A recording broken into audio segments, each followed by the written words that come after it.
Hello friends, ओम श्री गणेशाय नमः। जय श्री कृष्णा।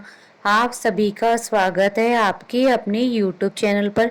फ्रेंड्स, आज हम आपको इस वीडियो में बताने जा रहे हैं अधिक मास अर्थात पुरुषोत्तम मास महात्म्य की कथा के प्रथम अध्याय के बारे में।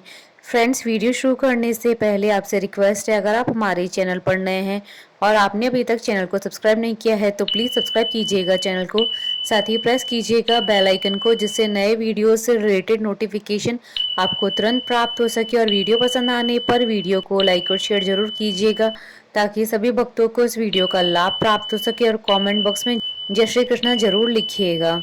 पुरुषोत्तम मास अर्थात अधिक मास महात्म्य का प्रथम अध्याय प्रारंभ। श्री गणेश जी को प्रणाम करते हुए पुरुषोत्तम भगवान श्री कृष्ण जी, संपूर्ण सृष्टि का पालन करने वाले भगवान विष्णु, ज्ञान प्रदान करने वाली सरस्वती माँ, सब पुराणों के कर्ता श्री व्यास जी तथा सभी ज्ञानी जनों के चरण कमलों में नमस्कार करके भगवान की श्रद्धा और भक्ति रस में डूबे हुए पुरुषोत्तम मास महात्म्य की कथा कहती हूँ।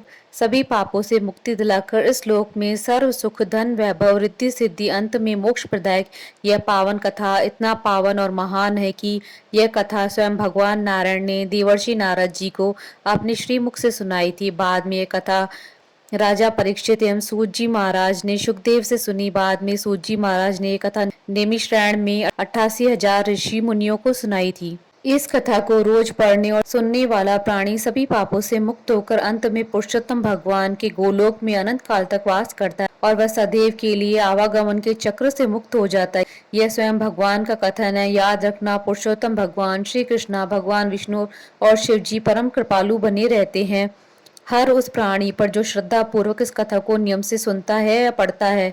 अब हम कथा का शुभारंभ करते हैं।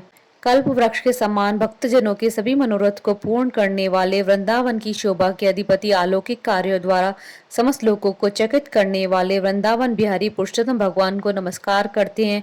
नारायण, नर, नरोत्तम तथा देवी सरस्वती श्री व्यास जी को प्रणाम करके मैं जप लाभ की कामना करती हूँ। एक समय बहुत बड़ा यज्ञ करने की इच्छा से परम पवित्र नैमिषारण्य तीर्थ में बहुत से मुनि आए, जैसे असित, देवल, पैल, सुमंतु, पिपलायन, ऋषि सुमित, कश्यप, जबाली, भृगु, अंगीरा, वामदेव, सुतीक्षण, शरभंग, पर्वत, ऋषि आपस्तंभ, मांडव्य, अगस्त्य, कात्यायन, रथितर, रबु, कपिल, रैभ्य, ऋषि गौतम, मुग्दल, कौशिक, गालव, क्रतु, अत्रि, प्रभु, ऋत, शक्ति, बुद्ध, बोधायन, वसु, ऋषि कौंडिन्य, पृथु, हारित, धूम्र, शंकु, संकृति, शनि, विभांडक, पंक, गर्ग, काणाद, ऋषि जमदग्नि, भारद्वाज, धूमप, मौन, भार्गव, कर्कश, शौनक तथा महातपस्वी शतानंद, ऋषि विशाल, वृद्ध, विष्णु, जर्जर, जय, जंगम, पाशधर, पूर, महाकाय, जैमिनी, ऋषि महाग्रीव, महाबाहु,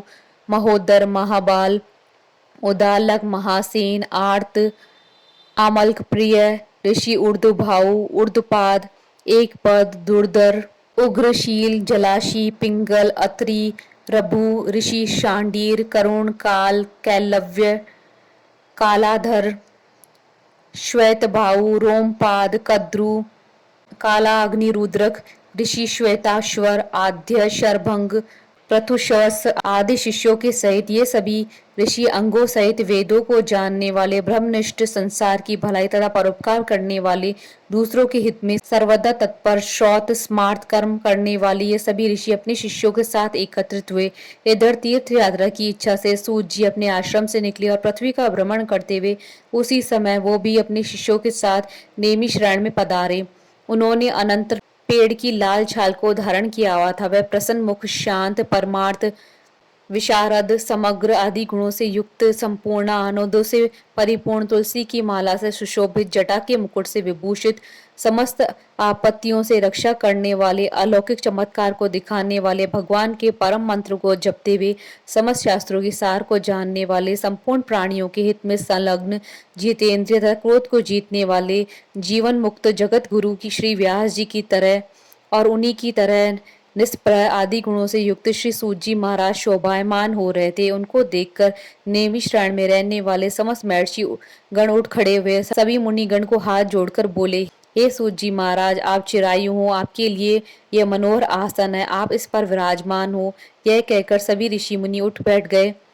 तब नम्र स्वभाव वाले सूत जी ने प्रसन्न होकर सब ऋषियों को हाथ जोड़कर बारंबार दंडवत प्रणाम किया। ऋषि लोग बोले, हे सूत जी, आप चिरंजीवी तथा भगवत भक्त हो।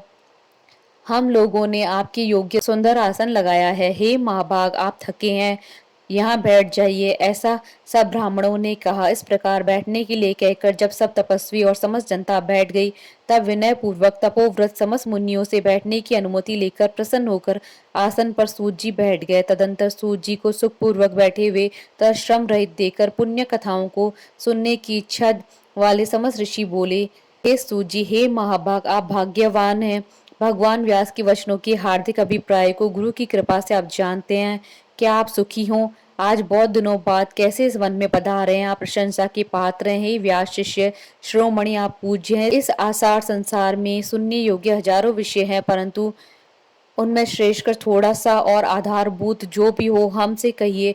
हे महाभाग, संसार समुद्र में डूबते हुए को पार लगाने वाला तथा शुभ फल देने वाला आपके मन में निश्चित विषय जो भी है वही हम लोगों को कहिए। अज्ञान रूप अंधकार से अंधे हुओं को ज्ञान रूप चक्षु देने वाले भगवान की लीला रूपी रस से युक्त परमानंद का कारण, संसार रूपी लोगों को दुख से दूर करने वाले रसायन के समान जो कथा का सार है वह शीघ्र कहिए। इस प्रकार शौनकादि ऋषियों के पूछने पर हाथ जोड़कर श्री सूत जी बोले, हे समस्त मुनियों, मेरी कही हुई सुंदर कथा को आप लोग सुनिए। ही विप्र, पहले मैं पुष्कर तीर्थ को गया, वहां स्नान करके पवित्र ऋषियों देवताओं तथा पितरों का तर्पण आदि से तृप्त करके तब समस्त प्रतिबंधों को दूर करने वाली यमुना के तट पर गया। फिर क्रम से अन्य तीर्थों में जाकर गंगा तट पर गया, पुनः काशी आकर अनंतर गया तीर्थ पर गया, पितरों का श्राद्ध करके तब त्रिवेणी पर गया। तदंतर कृष्णा के बाद गंडकी में स्नान कर पुलह ऋषि के आश्रम पर गया। फिर कृतमाला, कावेरी, निर्वंध्या, तारमणिका, तापी, वेहासी, नंद, नर्मदा, शर्मदा नदियों पर गया। पुनः चर्मवती में स्नान करके पीछे सेतु बंद रामेश्वर में पहुंचा। तदंतर नारायण का दर्शन करने हेतु बद्रीवन में गया। तब नारायण का दर्शन कर वहां तपस्वियों को अभिनंदन कर पुनः नारायण को नमस्कार कर उनकी स्तुति कर सिद्ध क्षेत्र पहुंचा। इस प्रकार बहुत क्षेत्रों में घूमता हुआ कुरुक्षेत्र तथा चांगल देश में घूमता फिरता हुआ हस्तिनापुर में गया। जो वहां यह सुना कि राजा परीक्षित राज्य का त्याग कर बहुत से ऋषि मुनियों के साथ पुण्यप्रद गंगा तीर पर गए हैं। उस गंगा तट पर बहुत से सिद्ध हैं भूषण, जिनका ऐसे योगी लोग और देव ऋषि वहां पर आए हुए हैं। उनमें कोई निराहार, कोई वायु भक्षण कर, कोई जल पीकर, कोई पत्ते खाकर, कोई श्वास को आहार कर, कोई फलाहार कर और कोई फैन का आहार करते हुए रहते हैं।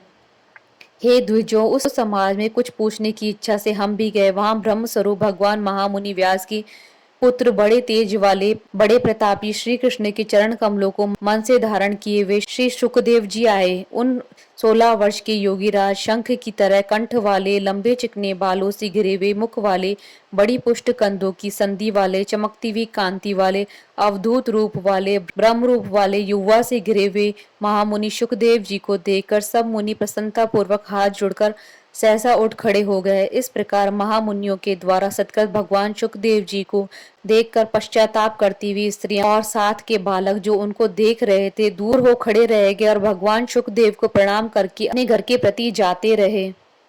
इधर मुनि लोगों ने सुखदेव के लिए ऊंचा और उत्तम आसन बिछाया। इस आसन पर बैठकर भगवान सुखदेव जी को कमल की कर्णिका की जैसे कमल के पत्ते में रहती है उस प्रकार मुनि लोग उनको घेर कर बैठ गए। वहां बैठे हुए ज्ञान रूप महासागर के चंद्रमा भगवान महामुनि व्यास जी के पुत्र सुखदेव जी ब्राह्मण द्वारा की गई पूजा को धारण कर तारा गणों से गिरिज हुए चंद्रमा की तरह शोभा प्राप्त होते थे।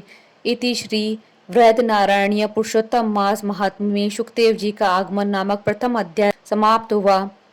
बोलिए भगवान विष्णु जी की जय, सनातन धर्म की जय। हमारे साथ इस वीडियो में अंत तक बने रहने के लिए आपका धन्यवाद।